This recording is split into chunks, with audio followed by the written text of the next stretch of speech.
everybody, how you doing? Welcome to the Otherppl show. My name is Brad Listi, and I'm reporting to you from Los Angeles, California. It's good to be with you. I appreciate you tuning in. Today on the program, my guest is Abbigail Nguyen Rosewood, author of the novel Constellations of Eve. So I think sometimes at least from what I've noticed or observed in the Western world, that the kind of romanticism has kind of spoiled our view of relationship. That, romanticism works for the honeymoon stage, for when you first meet somebody and things are fairy-like, but then once you're past that, that the romanticism kind of fails to encompass other aspects of relationships, and I think our expectations is what lead to failures and endings.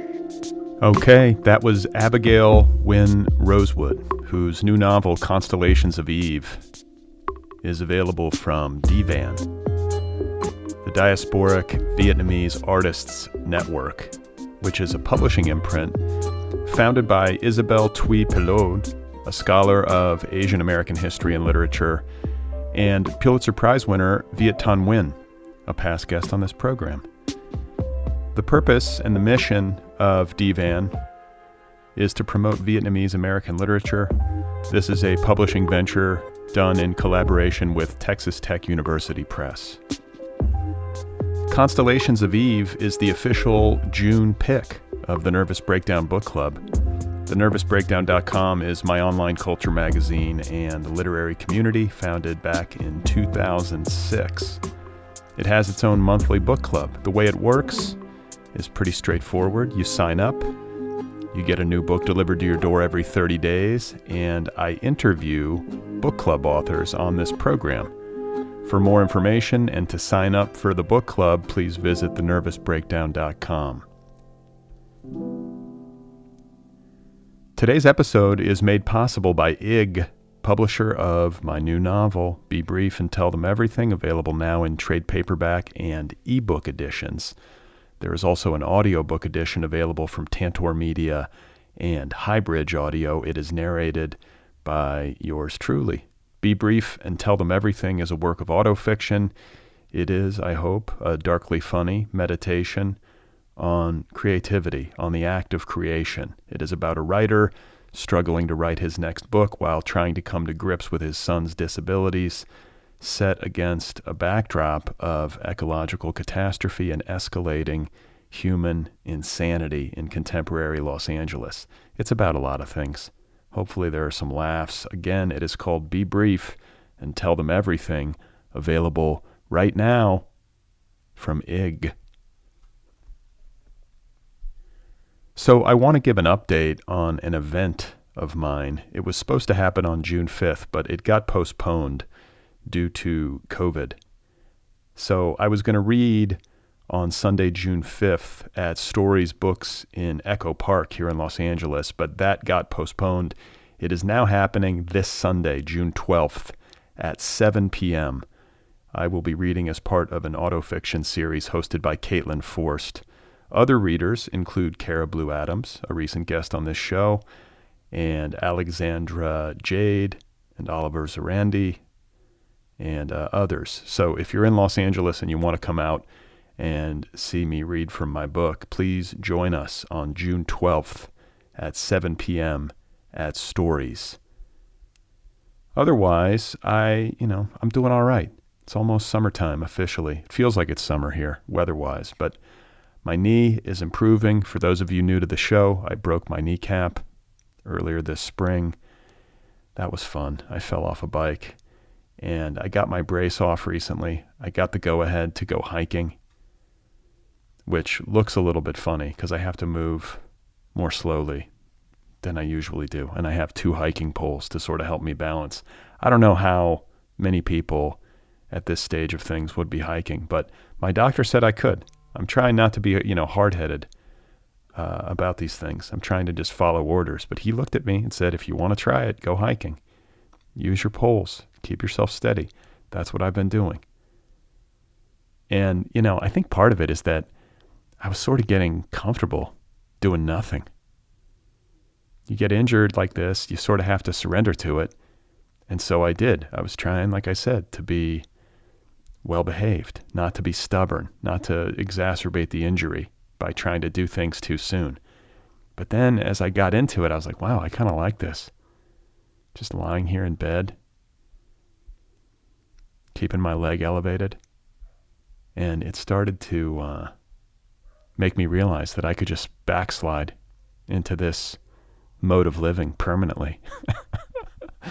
It's very easy to do. This is the first time in my entire life that I've ever been inactive for this long. It's a new experience for me. I guess there are a lot of people who just live like this. It's a revelation that you can just sit on your ass, do nothing, not exercise at all. But I can't do that. I've got responsibilities. I've got to keep myself fit, or so I tell myself. And I should say, too, this is another thing. I've been eating mostly raw food while I was healing. I think maybe it sped up the healing process.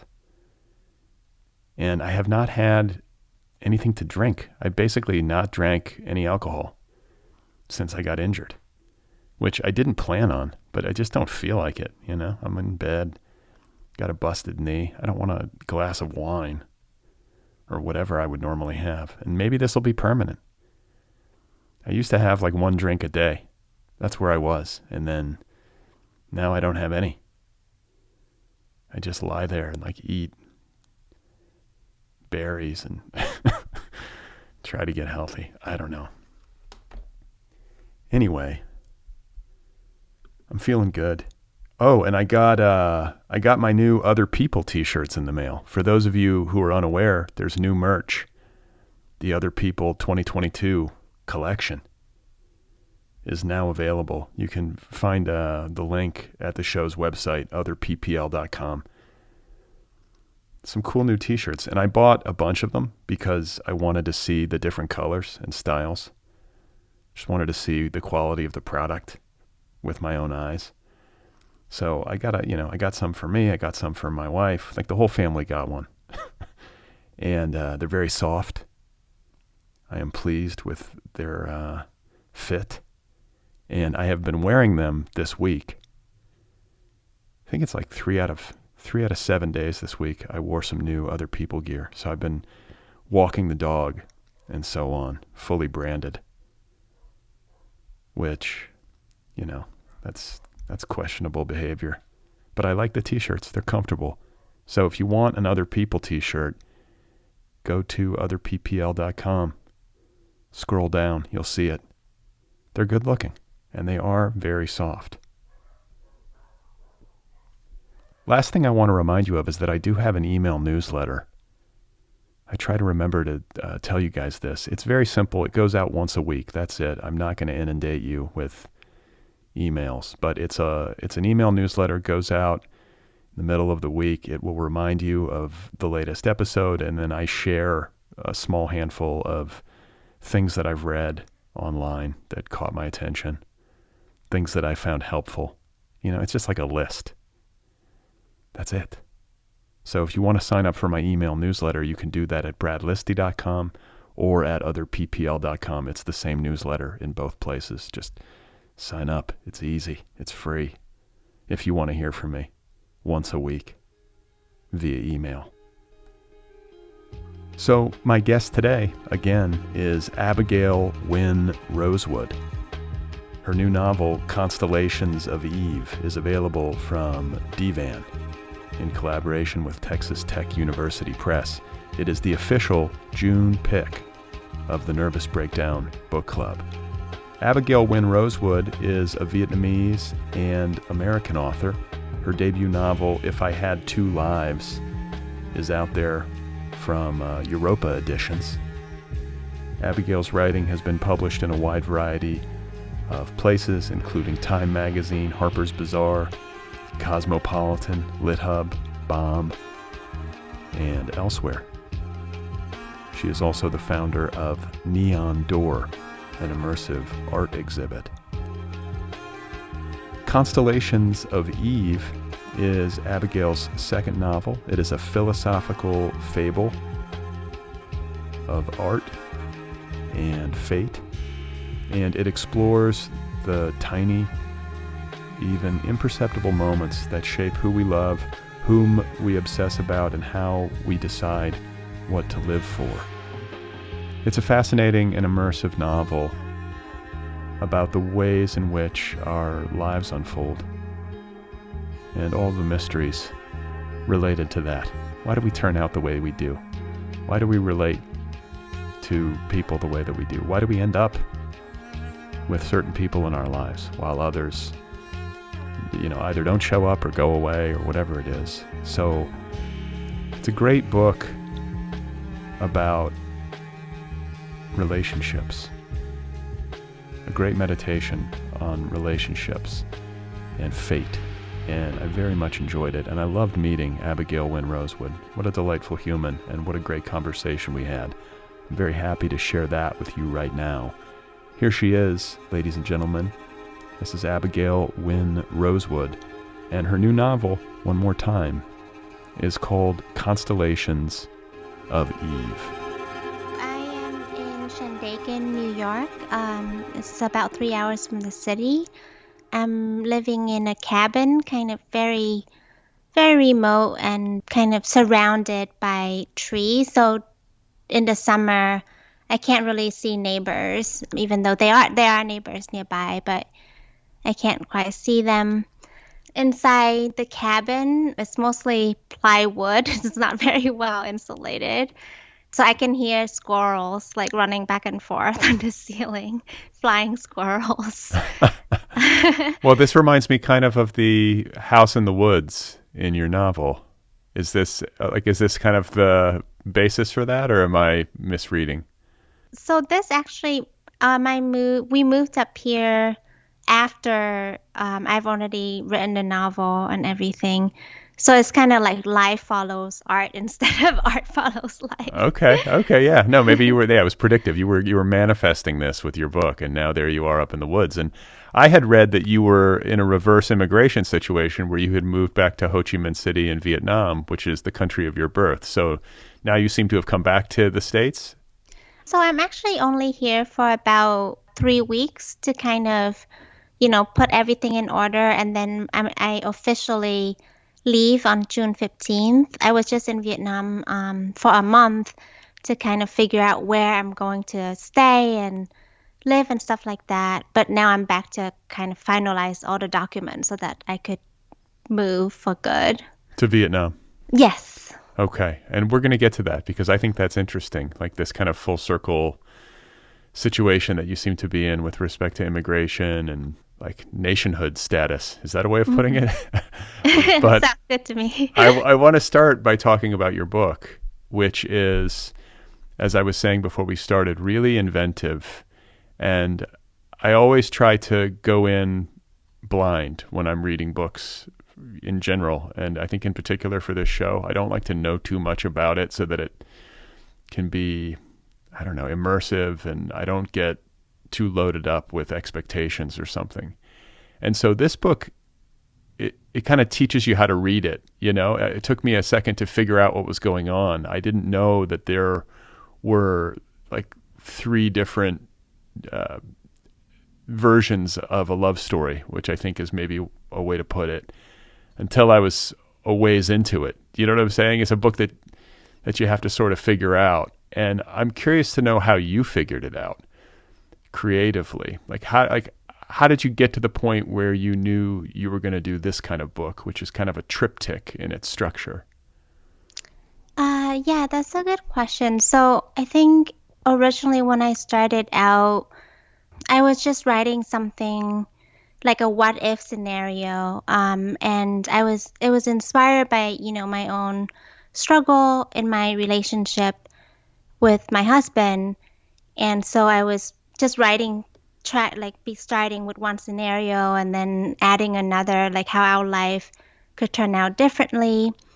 So I think in a way, the writing itself kind of taught me how to figure out the rules of the novel. once I had a draft of these 3 separate incarnations of the same story, I had to figure out the framework of how the rules would make sense to me.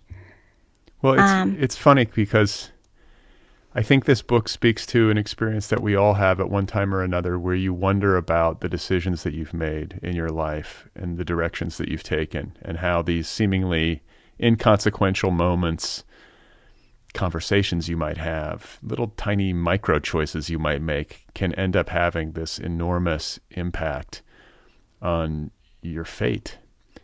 And so it can be tempting to wonder, like, wow, if I had gone left instead of right, or if I had done this or instead of that, what would have happened to me? And this book is fun for that reason, because you sort of get to see. And it can also be harrowing, because you get to see. But I can see how, if you're dealing with, a difficult, challenging period in a relationship, or just in life in general, how you could get into this mode as a way of trying to sort it out. Yes, I think especially, I really do believe that even beautiful, great marriages need some sort of endurance.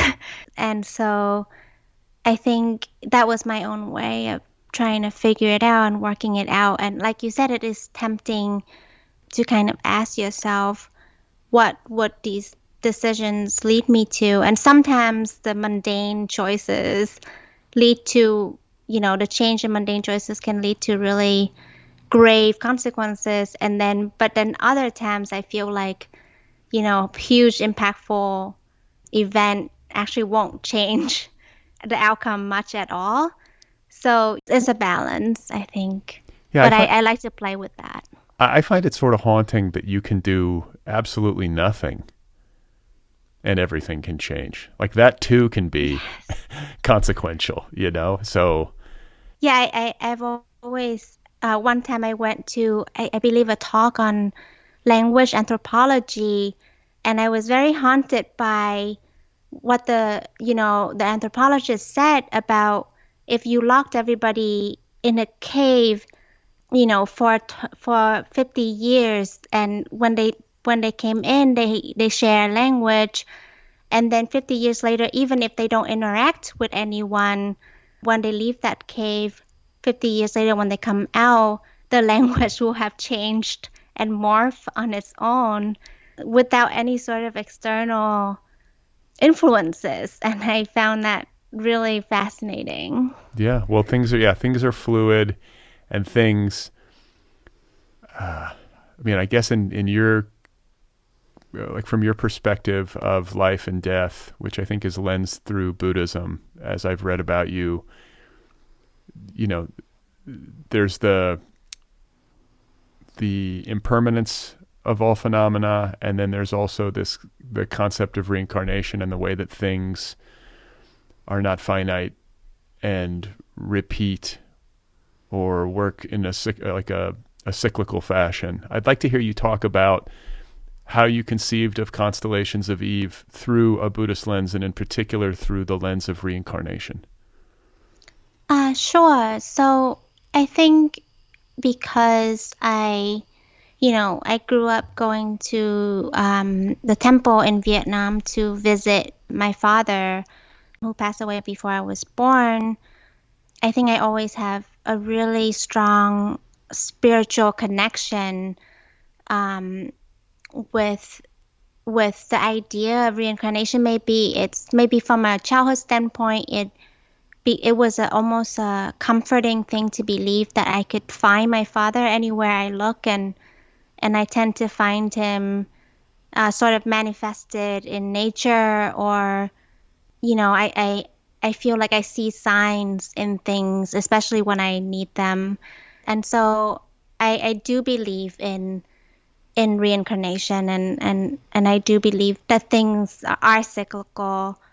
And I think also in some ways, because of the way that, I grew up with listening to my parents' love story, my mom sort of devotion to him, and even these many years later, I hope that they can meet again, and for her sake too, because he is the great love of her life, and she doesn't seem to have moved on, all these years later. And so maybe I always have this wish that it is true that eventually they will meet again. May I ask what happened? He died before you were born? Yes. So he passed away in a car accident when my mom was pregnant with me. Oh, that's terrible. Yeah. And then you would go to visit him at a Buddhist temple. Yes. The temple is in Ho Chi Minh City, and it's where all of our family urns are. So his urn is next to my great-grandparents, and a lot of our extended family members live in this temple. What's the name of it, the temple? This is actually a good question because I feel like I always grew up going there, and then nobody ever told me the name, so I never. To me, it's just the temple. The it's temple. The only one I go to, so I actually can't tell you. That's so funny. Yeah, I don't know. I don't know the name. Yeah, it's funny because I was raised Catholic, but then have become more Buddhist in my adult years, and I think in particular have studied Vietnamese Zen because of the writings of Thich Nhat Hanh. And then he just passed away, and there was this big, wonderful ceremony for him in Vietnam. And he lived at a temple, but I'm now forgetting the name of it. I think I was wondering if it was the same temple, but I don't even know if it's in Ho Chi Minh City or where it would be. But anyway, I feel strangely, I'm kind of surprised to have this in common with you. I didn't expect, I don't think, in my life to end up at Vietnamese Zen Buddhism, but here I am. Wow, may I ask you what led you to that? Reading, Mm-hmm. just books. And I started years ago. I went to college in Boulder in Colorado, which is a very Buddhist. It's probably as Buddhist of a city as you can live in America, or at least it used to be, because of the Naropa University and like the Beats and Ginsberg and Chogyam Trungpa and all that kind of stuff. So it was there. Like there were like 3 or 4 Tibetan gift shops in Boulder. Oh, wow. When I lived there. Yeah. So it's like, I think I got curious for that reason. And then I started reading books and I found them compelling and I just kept reading. And then it's the same way that it works with literature, like you read a book and within that book is referenced another book or another author, and you kind of follow the breadcrumb trail. And I eventually came to the work of Thich Nhat Hanh, which for me is the most lucid and well done. It's very simple in its prose, but it cuts deep, and I don't know. I just became a huge fan, and then I went pretty much all the way, or a pretty long way down the rabbit hole with him. So I feel a connection. Yeah, I love his works. Actually, his very thin but very powerful book on how to love really kind of carried me through the tough time in my relationship. It was something I read over and over to sort of remind me that it was something that I can work hard for, and that it was worth to keep going, and that in a way, we all think that love is intuitive, and in some ways it is, but in some ways we can all be taught to love a little better. I think I've read that book by Thich Nhat Hanh. I've read him speak about this sort of thing, just like the issue of attention, to give someone your full attention and to be there for them, and how difficult that can be. It's simple. It's like simple in theory, but difficult in practice sometimes. And I don't know. I think that we think of intimate relationships as this kind of like extremely powerful and even like magical or mystical union, which I guess on some level they are. But it's also like a kind of fracturing, an intimate relationship shows you who you are, it kind of breaks you open. And maybe that is not talked about as much in the culture. Yeah, that's so beautiful and true, that it breaks you open. Yeah, I remember, I actually used the line from Thich Nhat Hanh in my novel that love is as simple as interest. It's just being interested in someone and giving them the attention and, the focus in that moment in time. But, it's easy to go into these things if your perspective on it is colored by the culture or by some like pop song. It can be easy to go into a relationship like this, and then when it fails to meet those expectations, to feel like it's a kind of failure or that it's not right. And I think people sometimes get tripped up by that. I think that it's just a long and evolving process, and there are going to be ups and downs, just like in any long and evolving process in nature. There's coming together and there's moving apart, and there's going to be hiccups and ruptures and difficult periods. And I think that's, in the aggregate, the kind of beauty of it. I think maybe this is what your book, speaks to a lot of the time. Not only in the intimate relationship between Eve, who is the book's protagonist and centerpiece, but in the relationship between all of the main characters, between Eve and Liam, between Eve and her best friend Pari, if I'm pronouncing that correctly, and then Eve and Blue. I mean, these characters take on different incarnations in the different sections of the book, but you've created this kind of constellation of characters, and you've definitely portrayed the different ways in which they can relate to one another, as like a couple, or as a mother and child, or as friends. And I don't know, maybe all human relationship is more complicated than we wish it were, or takes more work to really make it good. The investment of time and attention, it requires a good amount of commitment from us. I think so. I think sometimes at least from what I've noticed or observed in the Western world, that the kind of romanticism has kind of spoiled our view of relationship. That, romanticism works for the honeymoon stage, for when you first meet somebody and things are,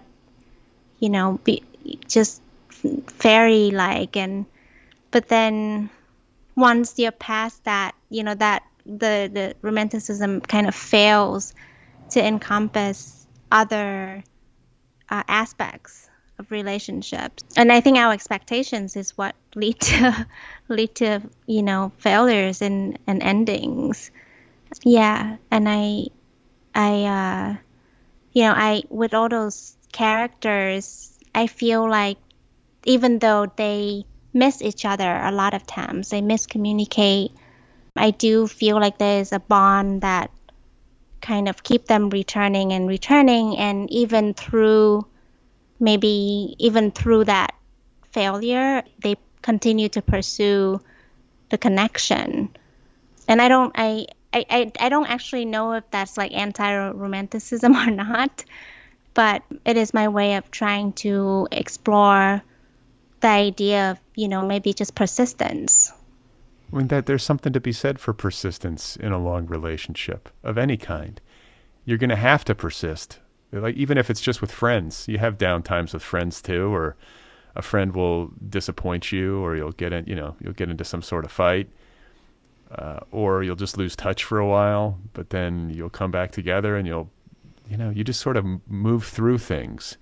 And if you don't have some of that, especially I think in a marriage, it's probably going to be pretty tough.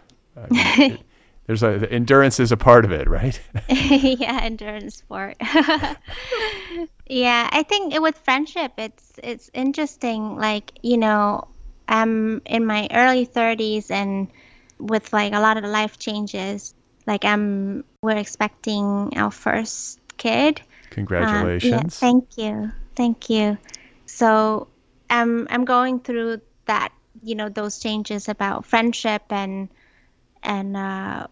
like you said, like some will come and some will return, and I've had, unexpected returns and from really old friends, and then I've had, more recent friends that have faded, or friendship that faded, that I don't expect to fade forever, but maybe, that will return at a different time in my life. I feel like having a baby, or maybe publishing a book too, Like those are good litmus tests for friends. Like you'll find out who shows up, or who checks in, like those kinds of things. Like I feel like maybe it could be a good indicator. And I want to ask you about the theme of beauty, because this is so much at the heart of all of this book, all the different sections of this book. It's a very sensual book. Like it's concerned with like the sensual experience of life, and it doesn't shirk from any of it. There's an unflinchingness to your like worldview in this book, and to the ways in which you address the intimate and the things that often go unsaid or unobserved. You take us right there, especially when it comes to the body and to relationships and to the emotional landscapes of these characters and to their intimacies. And there's also, along with the beauty, the ugliness. Like this is also a thing I notice about your work, is the dichotomies that exist within it. You're very careful to present the beauty and the ugliness often in close conjunction, the darkness and the light, the way these things can't exist without the other. It's kind of another Buddhist notion that seems to be like a guiding principle for you. Am I on the right track, or am I? Yeah, absolutely. Okay. I'm very interested in pairs of opposites in general, and that I feel like I can't really be interested in life without dealing with death, or I can't really be interested in beauty without ugliness. I think they're really straddling the same line, and that's actually where I'm most interested in, is when does beauty, like, along a straight line, when does it start to feel ugly?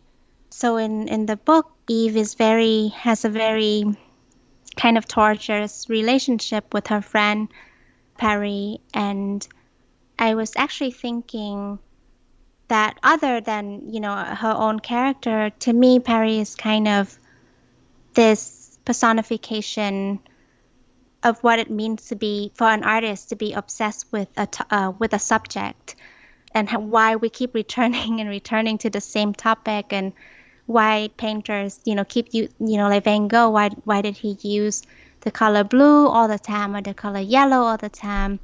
And, and for me, why am I obsessed with certain topics that I can't seem to write myself out of? Every time I sit down to write, I would think, it's going to be really different this time.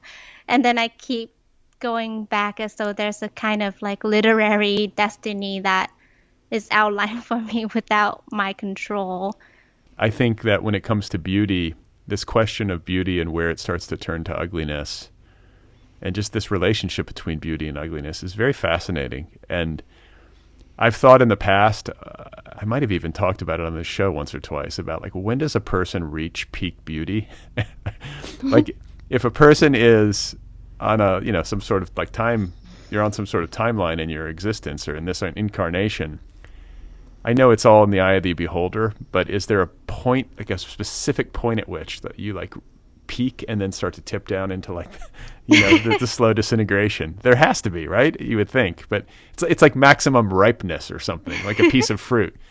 And then I also love this idea, which I think I get from some sort of Buddhist like Dharma talk, where somebody was like asking about their romantic obsession. And they were like, I just find this woman so beautiful, and I can't stop thinking about her. It's driving me crazy. I feel like I'm attached. I have attachment.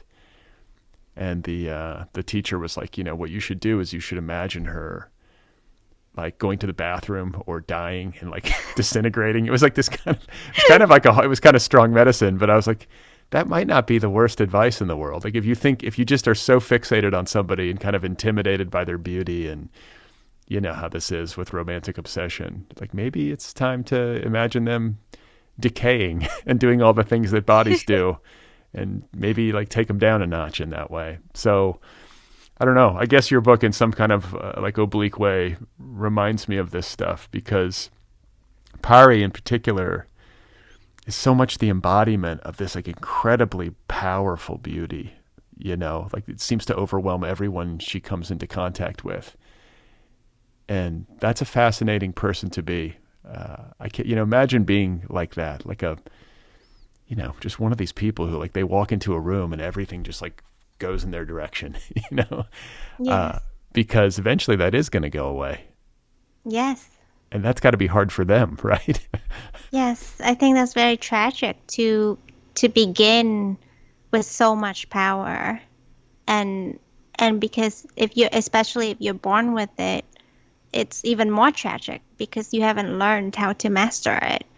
Or so I think when it does go away, that's when the lessons and the trials really come in, and then you have to discover, maybe a different underbelly of what it means to live without something you've taken for granted. I think of like supermodels, I don't know. Yeah. My mind goes to them. You become like anointed when you're like 16 years old. And then by the time you're 40, I guess, or maybe even younger, it's a pretty short life cycle. It seems like it's kind of a cruel business, but I don't know. That's got to spin your head a little bit. I bet that would be difficult, especially if you start really young and everyone's sort of clapping for how beautiful you are. And then that starts to go away. The clapping stops. Like you better have a good therapist or Yeah. like have your head really screwed on, that's got to be a weird, disorienting experience. Yeah. I often think about how celebrities can deal with, their blessings. Yeah, I think that's not easy to Mm, deal with, no. beauty and fame. But I do remember there was one actually meditation exercise by Thich Nhat Hanh that recommends that you meditate on your own like disintegrating corpse. Like picture yourself kind of, you know, as a dead body, and just meditate through as you watch the flesh kind of disintegrates. And it's actually very, very hard to do. I've never actually managed or been able to sit with it myself for very long at all. I think to some people, they'll be like, God, that's hardcore, or that's morbid. But it's also, I think, a useful thing to do. It's going to happen. Like, why not? It's gonna happen. Right? Like, no matter how much we wish that it weren't, it's coming. I think it's good to face up to those realities. And I think that there is something, like, I know people could view it as like just morbid and grim, but I think there's something useful about reminding yourself, even on a daily basis, of the impermanence of things and just the core reality of our coming disintegration. I think maybe that can give you maybe a bit more urgency in the way that you live. I totally agree. I think I have a practice like every morning I light an incense to my father, and I don't have like, anything fancy like an altar or anything like that. I just sort of, right next to like the espresso machine type of thing. Yeah, yeah. But just say like a short prayer, and I and I think because I think about him so often that it does remind me of like my own mortality, and like you said, the urgency of life. Like I'm constantly feeling like life is too short, and I'm only just like beginning to have a family, but I'm already feeling like everything is ending. I just feel like I don't have enough time. Yeah. I mean, a couple things come to mind. First of all, like, once you have children, suddenly you're like, wow, I think you do develop an acute sense of the speed of life and this feeling of, oh, because you just want to be with them. You're like, okay, but this is running out, so I better make the most of it. Whereas I think prior to having kids, I had less of a sense of that. And then hearing you talk about your father, a man you never met, who died before you were born, and what a big role he still plays in your life.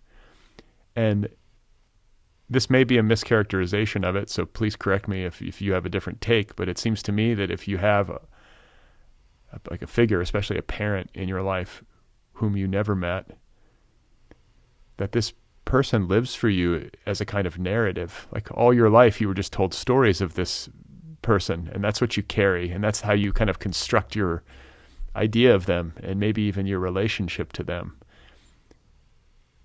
That's interesting to me, like how that works. And then also it's interesting to me at the level of you being a writer, as someone who has been carrying this vital narrative your whole life, it makes some sense to me that you would then be the creator of narratives. Does any of that register with you? Have you thought along these lines? Yeah, that resonates with me a lot. All I had growing up was narrative, and I think because of my age, up until my 20s, all those narratives have been positive and wonderful, about him. And so I had an idealized image of who he was for a long time. And then started to, in my mid-20s, is when people like my grandmother started to open up more about kind of darker facets of who he was. And my mom, I believe she gave me her diary when I was 23 that had accounts that she never told me about growing up about him, that was more difficult, but at the same time made him a fuller person for me. And also, let me know a lot more about their marriage, and and actually now I really appreciate that. But, thinking back about beauty and ugliness is that is almost like the rise in the narrative of his beauty. And then at some point that mirage was kind of broken.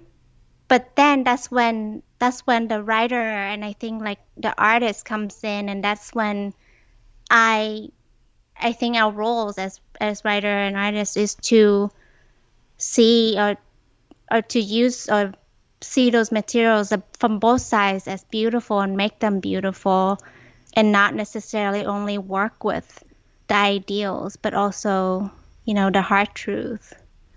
Why are we so resistant to the hard truth?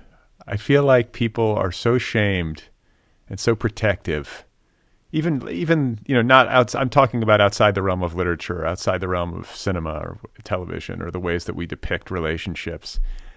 I have a suspicion, maybe I'm wrong, that if you really had like a hidden camera on just about any relationship, like we're all monsters and we're all dealing with, it's such a mess. It's such a mess. And it's hard to capture maybe in art, which is maybe part of it. Maybe it's not resistance to the truth. Maybe it's just that nailing it down is just a lot of hard work and it's difficult to render.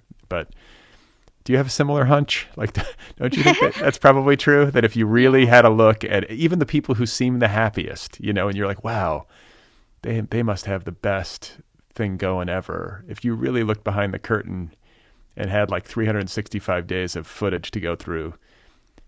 Oh God. Yeah, it probably would be every bit as messy as anything else, to some degree or another. Yeah, and that to me is where the beauty really lies. But I think most people don't think that, perhaps, or they are afraid of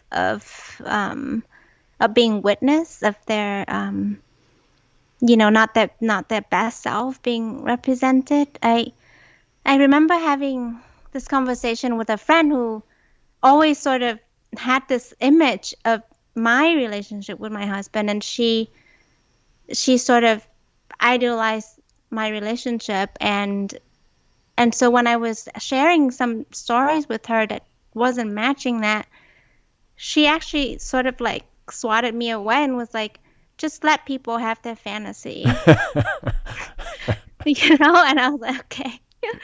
People want people want that fantasy. Maybe I do too, to some extent. I mean, I can fall for a good romantic comedy. It's nice. It's a nice little dream to be inside of, but there's definitely a split when you're actually in. Like most of the stars of romantic comedies are divorced. That should tell us all we need to know. And I've always liked too, I read something once about like the Quakers, which I don't know much about, but they referred to marriage as the little church. I don't think you have to be religious to understand what that means or to get something from it. But that's kind of how it is. It's like this little or maybe a little crucible. Intimate relationships, they will expose you eventually. Yeah, like you say, even if you don't mean to, it's like a church in that you become confessional just by the way you live. There are things you just can't hide about yourself. Yeah, when you live with somebody 24/7, like eventually the truth will emerge, I want to talk to you about female friendship, because that is also what this book is very much about, this relationship between Eve and Perry. And you talked a little bit about artistic obsession and this, this beauty ideal, but also I want to talk with you about myth making as a necessary ingredient in relationships, which I think we've kind of been talking about with the way we kind of mythologize our romantic partner, and then eventually that mythology gets shattered. And then also, but there is something of myth to like one's history, like your romantic history, the how we met story. And then this happened and this was difficult, but we got through this. Like you are building a story. But where I understand less is the way that myth making exists in female friendships. Do you think that are there distinguishing factors to that kind of relationship versus like male friendships or intimate relationships between a man and a woman, or a woman and a woman? Or do you see what I'm saying? Like, yeah, I think between male friendships there are plenty of myth making too, but I guess I'll speak to the female ones since I'm more familiar with that. And I do think that we all require some sort of necessary lie about each other, and I think the more intense the friendship is, sort of the more layered and more complex the myth is. And it's really when one person, as part of the architect of that myth, start to, maybe add secret rooms or start to pull away and chip away at the mansion of the friendship, that I think that's then the foundation starts to kind of crumble. And I do find that the coming together of a lot of female friendships can almost be romantic, in a sense that if I feel like I really if you really surrender yourself to any sort of relationship, it becomes sensual, and and maybe that has something to do with age. Like it depends on like the where you are in your life. Like if I think it's a little bit different after marriage, and then you become a parent, and you shift away from those other narratives. But maybe in our teenage years and in our early 20s, we're more present to build these other to build these other mentions, or architecture of friendship. makes me think of childhood friendships and why they're so powerful. Maybe we just have more time. There's more layers. And Yes. there's also something more effortless maybe about building those layers when you're children versus trying to make friends as adults, which can be done, but I find it to be a lot harder to make like those really strong bonds, and I think a lot of it is just a function of time. It's just, you don't get to spend as much time together as adults. You're seeing people once a month sometimes, and it's just hard to kind of build that foundation. But when you grow up together, you're seeing each other in school every day and having all these experiences together, it gets solidified. Yes, and I think, even a really simple memory, like let's say building a sandcastle with a childhood friend, it becomes so enormous in like our memory bank that I don't know if there's like a comparable thing after, making friends as an adult. And it's almost like you have to be very deliberate to form these connections. Otherwise, it's just the memories are just sort of eating in a restaurant, going to a bar, like Right. over and over and over. Remember when we had sushi that one time? I think I envy people who have, because there are adults I think who are actually quite good at it. They're skilled at building friendships and remembering people, and they have a kind of effortless social grace and an inexhaustible energy. And I know a few people like that. They're rare, but they do exist. And I don't know, I hope they write a book about it so I can learn how they do it. Yeah, that sounds amazing. When it comes to female relationships, I want to talk with you, if you don't mind, about the relationship with your mother. You mentioned, or your relationship with your mother, because you mentioned earlier how she gave you her diary and how this enabled you to form kind of a fuller understanding of your father as a three-dimensional being instead of maybe an idealized version.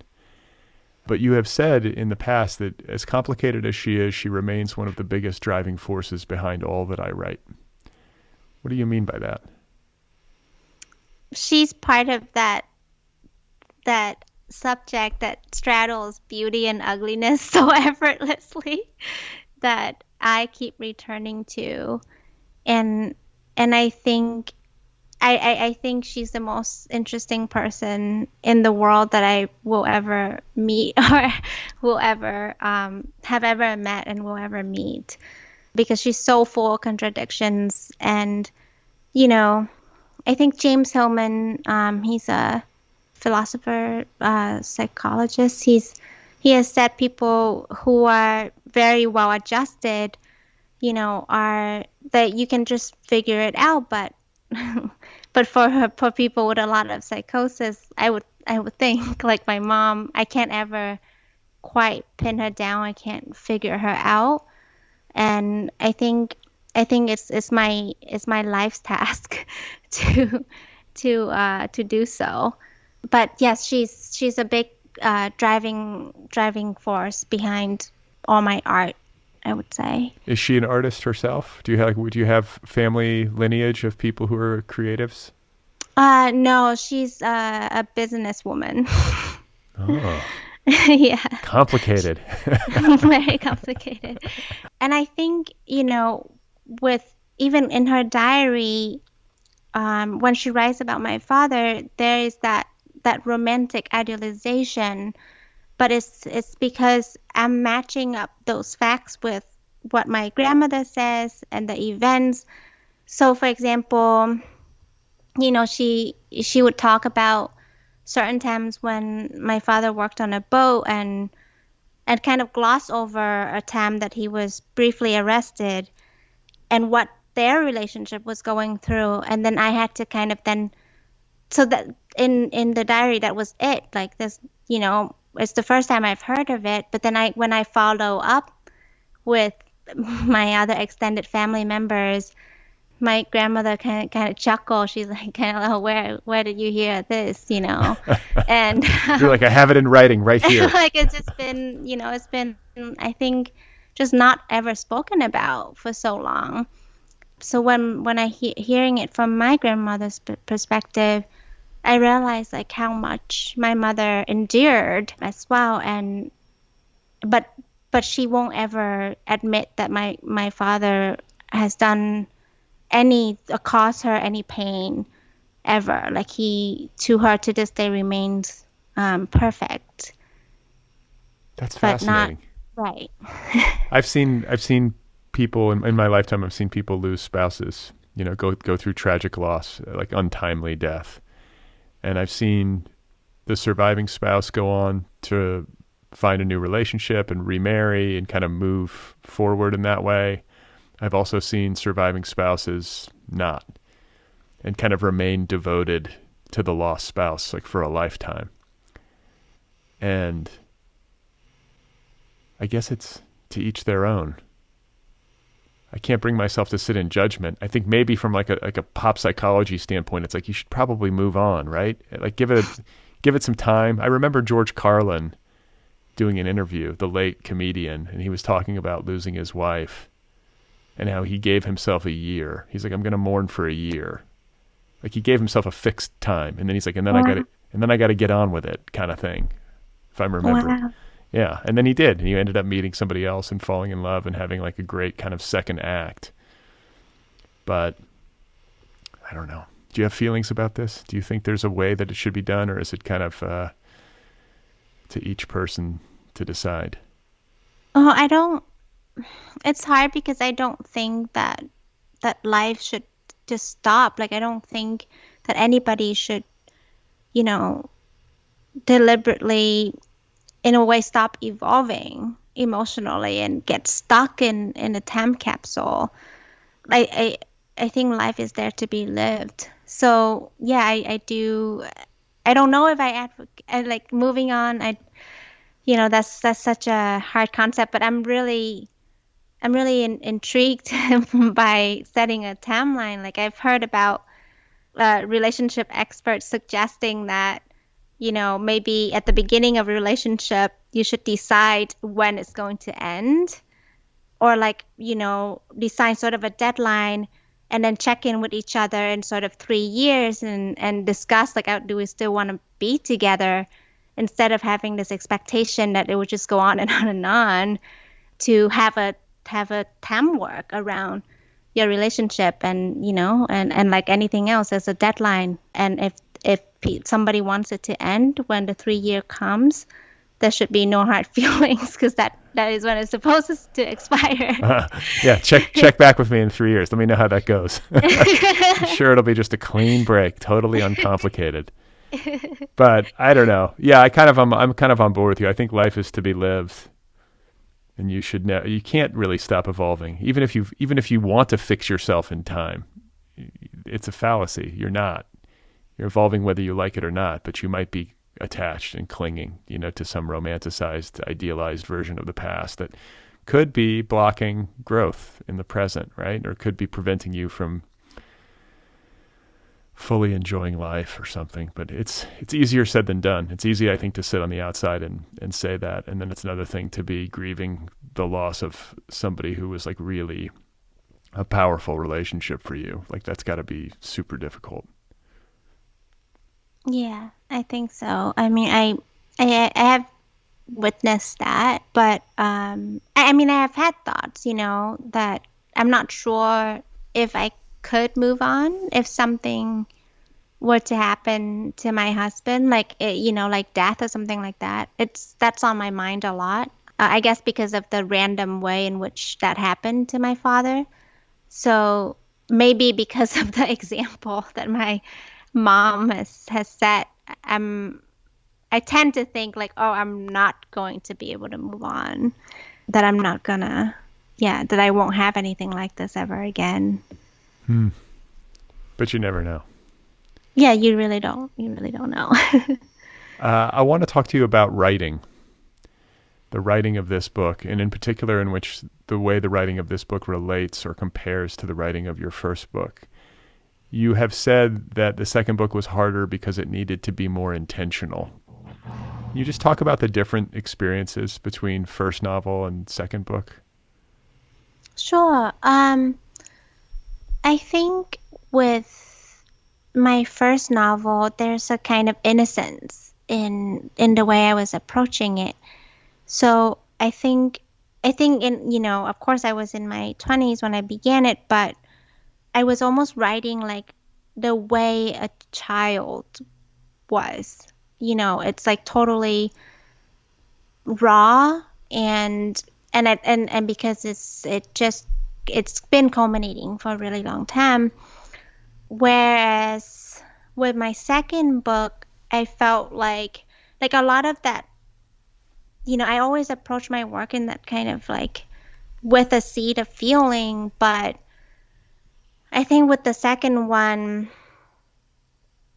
it was challenging in a different way. Like I wanted to challenge myself. I wanted it to be a more difficult book.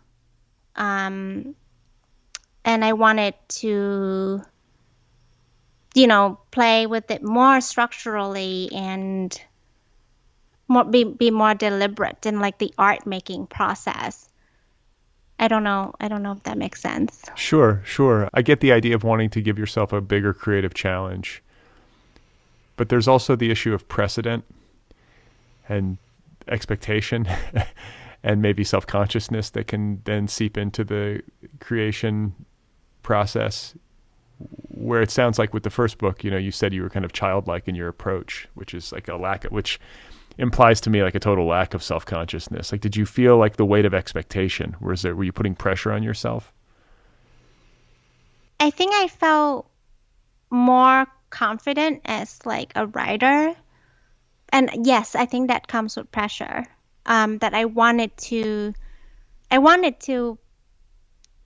command language in a different way, whereas I wasn't that concerned with language in my first book. I wanted to kind of, drive language in a way that I have never done. And yeah, so I think maybe that was pressure, but it was good pressure that I wanted to feel. And now I'm sort of in a different spot where I just kind of want to simplify everything again and kind of write like 4-word sentences and not be any longer than that. Just kind of keep everything really, really concise. So I'm just following whatever instinct that comes up. I get that. I especially get the concise thing. And you are published as the inaugural title, I believe, of like a new imprint. It's like a collaboration with Texas Tech University Press. And is it DVAN? I know the acronym, but it stands for Diasporic Vietnamese Artist Network. Yes. So can you just talk about like the weight and how you experienced that, and then what it was like to finally find a home and to find this home for the book? Yeah, it took a really long time. When my agent submitted the book, like kind of in small chunks, and so it was a lot of waiting, for people to get back to us, and then the pandemic happened, but it was just waiting, and a lot of times it was just silence. It's like neither rejection or anything, really. So that was really difficult. Maybe that's even worse. It's like, would you just reject me? Come on. Yes, that's how I feel most of the time. Like, please reject me so I can move on. Right. So yeah, when I saw this the DVAN TTUP opportunity, my agent submitted the manuscript there, and the acceptance was like it was just a huge relief. I think for a lot of, maybe you understand this, or other writers that didn't just get an auction or a deal like within a week, probably understand this too. Is like when you've been waiting for so long, it's not like elation that you feel. It's just relief that you can like breathe and you can be human again, and not just like stuff your face with food like a stress eat because you're anxiously waiting for an answer. So, and then the joy kind of started to like come in like little by little when I started to realize like I'm in really good hands, and my editor really, really understands this book and is treating it with such respect and feeling, and that I felt really safe with this imprint being, founded for Vietnamese American artists. Yeah, I mean, and it's founded at least in part by Viet Thanh Nguyen. Yes. Who won the Pulitzer for The Sympathizer. Yes. Okay. So, I mean, yeah, it seems like such a great home, and like, especially for this book, and like and this publishing imprint didn't even exist when you were working on the book itself, right? I mean, it kind of materialized just for you. Yeah, it didn't exist. So it felt like it's meant to be. And it's one of those times where, where everything fits just right. And then you're like, that all the times that I've waited makes sense. So hindsight, I suppose. but it also makes me a lot more, like, after this event happened, I now feel a lot more comfortable with things that go wrong in the publishing world, because I just kind of am able to kind of just shrug it off, because I feel like it's, it's just not, if it's not mine, it's not mine. Well, and it's a crazy business. And I have spent years telling people that it only takes one, whether it's an agent or a publisher. It's like you can get rejected 100 times and then somebody says yes. And then it's like, oh yeah, you're published or you have an agent. And, and everybody who knows you is like, of course, oh my God, they don't think about all the rejections that you went through. They only just think about the success of the thing or the existence of the book in the world or whatever it is. And it's one thing to say that to somebody else with all of this conviction, but it's another thing to say it to yourself when you're going through the rejection process. Oh, yeah. It can feel stressful. And I relate very much to this feeling of relief as the predominant emotion that one experiences when finally things work out and there's a fit and the timing is right. It's not just a fit in terms of the material, but there also has to be a fit in terms of the timing with respect to business realities. Like their slate isn't full. They haven't spent their whole budget, whatever it happens to be, like there's something kind of magical about any book that finds a home. There has to be this confluence of things in order for it to work. Yeah, many confluences of so many factors of finance and luck and faith. Yeah. And look at it now, though. Your book got a starred review in Publishers Weekly, and I don't know. I want to underline that. Not that a review is the end all be all, but I think just not like on the surface, we see books that get starred reviews, and we would automatically assume like, oh, they must have been haggling over this book in the publishing world. There must have been like a crazy bidding war over 24 hours. But it's important to note that a work of great merit might be a difficult sell because of the challenges that it presents or the ways in which it might deviate from perceived, what's the word? Like I don't know, like perceived like popular notions of how a novel should be if it's going to be some big bestseller or the way of, I don't know. Do you know what I'm saying? Like sometimes people have an idea of how a book should be. And if a book deviates from that, then the marketplace might be scared of it a little bit or might shy away because they feel like they won't know where it fits. A lot of times hybrid works do this where they don't know how to categorize it.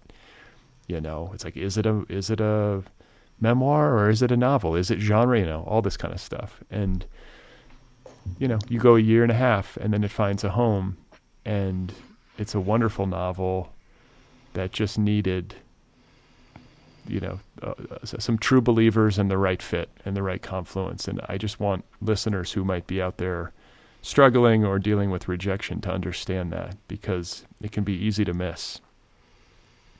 Yeah, absolutely. And the people who have a vested interest in the commercial side of things are not necessarily going to advocate for difficult or challenging works. It's a funny maybe parallel, but I've been watching a lot of Shark Tank, and it's just so funny to me, like these things that become multi-million companies are like, like a screen fixer that you can kind of air dry onto your screen. And, they sell that on QVC and that becomes like a multi-million-dollar company, or just really, to me, hideous sport, like sportwear, like designs that I'm like, who's going to wear this? And that becomes a multi-million-dollar company as well. It is really hard to live with the reality when you're just dealing with rejection after rejection. Is true that you can only live with it in hindsight. Of course, like, yeah, we wish we could be all like Zen-like and like Buddhist monks that can give ourselves all the internal validation that we need to survive. but it's really hard to keep that, to sustain that over time and not deal with that feeling of like, am I delusional about my work? Like what, yeah, I totally, those feelings totally creep in for me.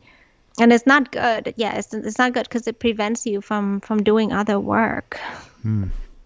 So how do you do the work? I've done a little bit of like snooping around online. I know you're a big fan of coffee and writing in the early morning. Has anything changed? No, not much. Yeah, I'm a creature of habit. I write in the morning. I drink coffee while I write, and I listen to music. I always try to find the right song before I start a new project because I'm gonna be with that song for a long time. It's One usually some song. sort of, yeah, one to three songs. Do you listen to them on a loop? Yes. Oh, interesting. I Yeah. get that though. It's like a song or like a trio of songs that captures the mood of the thing, puts you in that headspace. Yeah, it triggers I also think it triggers discipline too, because if you just return to your desk like working on the same project every day, when you put on the song, it really helps to immediately transport me to that project without me having to do much of the work. Oh yeah, like cues you. It like cues you Yes. psychologically to like. It's like this means I've got to work. It's like Pavlov or something. Yeah. What song for Constellations? What song or what songs were you listening to? I listened to In the Mood for Love. It's the soundtrack to a movie. I think there are about three or four songs on the soundtrack that I listen to on repeat. What movie is this? In the Mood for Love? Is it an old classic or am I misremembering? It's a classic. I actually haven't seen the movie. Like I'm afraid to watch it because well now I want to watch it, but I was really afraid to watch it while writing the book because I didn't know if that was going to influence me. I discover the songs and I love the songs. So Are there vocals or is it just instrumental? there are vocals, but they're not words. Oh. Yeah. I want to talk with you about your immigration experience and its circular nature before we part company, because I think this is fascinating. Like you were born in Vietnam and spent the first 12 years of your life there and then moved to the States. But now you are moving back to or have moved back to Vietnam. So it's kind of come full circle. Can you just talk a little bit about that? Yeah, I think so yeah, I'm moving officially to Vietnam in about 3 weeks. And I think part of that is about starting my own family and just having kind of a primal call to go back and and giving, I guess, my daughter a chance to be immersed in that environment in a way that I can't really communicate alone in the States. And also to for myself to experience it as an adult, because I think I have a very childlike view of Vietnam. Like at this point, it's become like a myth to me. Right. So I really need to bridge, my psyche with the real place. And I guess I don't want to live in that myth anymore. I want to be there and experience the country and my family as they are. Is that where your mom lives and where your family lives? It's where my extended family live. My mom is in the States still. Oh, she is. Okay. And what part of Vietnam? Is it Ho Chi Minh City? Is that where you'll be? Yes. Okay.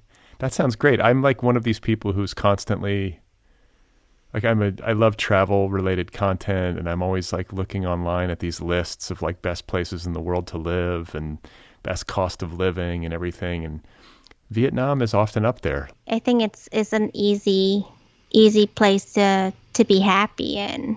But of course I'm not I'm not really there yet. Yeah, so. I'll talk to you now for your next book. We'll find out how it goes, you know.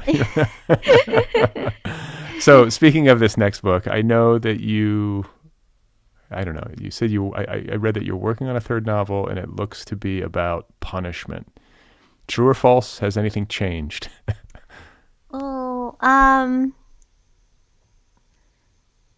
Yeah, so I do think that it is about people who are punished and punishment itself. My first title for it was Punished and Punishment. But then now my current working title is The 7 Stages of Girl Making. So maybe there's a correlation to like being a girl and what that means and how that's related to punishment. Yeah. So yeah, that's my third novel. And how far along is it? I have a full draft. Oh, you do? Okay. Yes. My agent is reading it now. Oh, wow. Okay. So no pressure, right? But I also think there's something kind of logical and familiar about, especially like an expecting mother, like getting a manuscript done prior to the arrival of her child. I've heard this multiple times. Oh, absolutely. That was like a big motivation. And I was like, I got it. I have to be done. So then I can just maybe not write for a year and be okay with that. Right. It'll definitely be more challenging with a kid and especially in that first year. But the other thing that I've heard more than once is that even in that, there's like downtime where the baby's napping. You'll probably find yourself like writing on a notepad or typing into your phone or something. Like the impulse to write, if you've got it, is kind of irrepressible. Yeah. Do you think, is that how you experienced it, like as a father? Yeah. I mean, it didn't go away. The first year of having a child, or especially the first 6 months, you're home so much. You just sort of cocoon because you've got to feed and you're not sleeping, and it's a 24/7 kind of thing, especially for the mom, because you're feeding, the baby a lot. And there's something sort of lovely about it in a way. It's kind of like what we were talking about either earlier in this conversation or before we got on the line about my knee injury and how it has enforced a kind of lovely sloth upon me. like you sort of surrender to it. What are you going to do? And that's how I remember it anyway. But I don't know. Babies are great. They smell good. They're so sweet. You're going to have a great time. But it sounds like you're going to have the baby in Vietnam. Yeah, that's the plan right now. But I like what you said about just like you're sort of, I really look forward to like just being an animal almost. Yeah. And I don't know how long I will enjoy that, but I've never, for somebody who lived so much inside my head, even the pregnancy, I'm almost 5 months now. But some of the moments, like this morning, like my cramps was so terrible that I was just on all four, like kind of howling alone in this cabin before I called my husband. And I was, and if I was outside of my body looking at myself even just a year ago, it's like, what is she doing? Like, what is this? She looks crazy.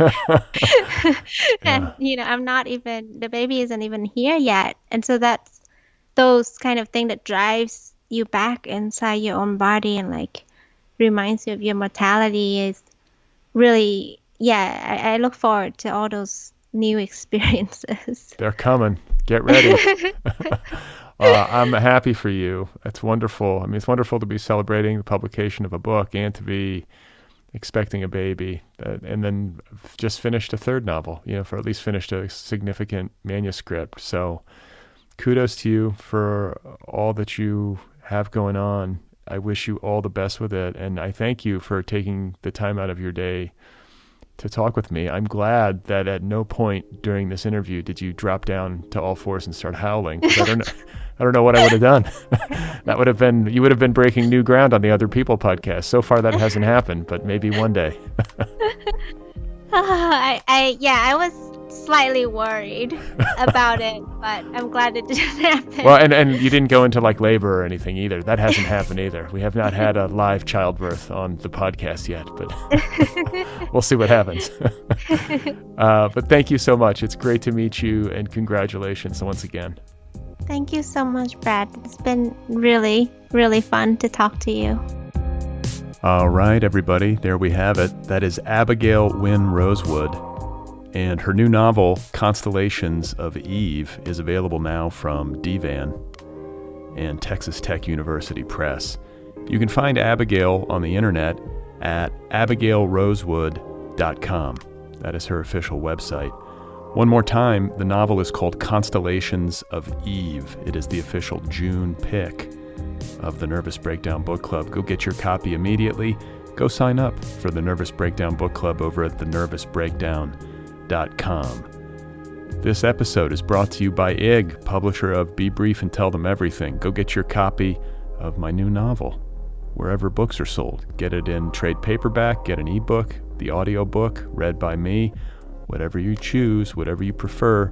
Again, the book is called Be Brief and Tell Them Everything, available now from IG. The Otherppl podcast is offered freely. Every single episode of this show is available to you, the listener, free of charge. That's almost 800 episodes and counting. This is a listener-supported show.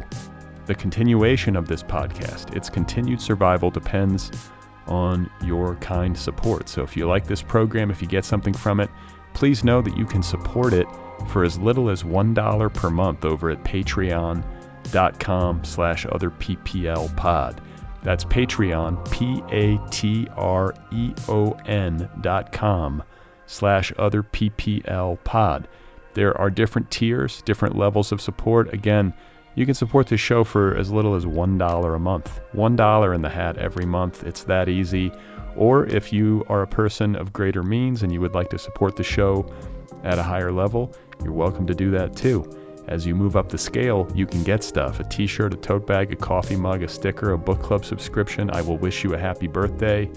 I will write you a postcard. Patreon.com/otherpplpod.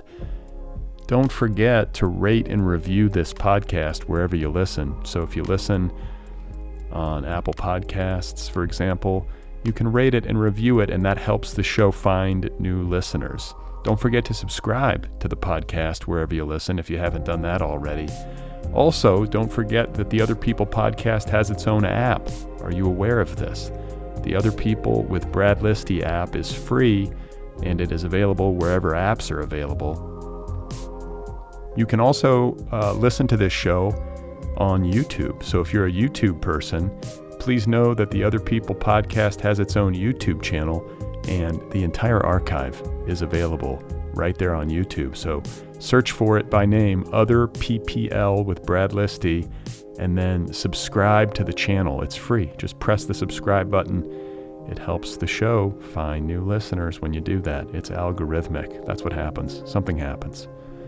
So it's good to be with you again. I appreciate you guys tuning in. I will be back next week with another conversation with another author who wrote another book.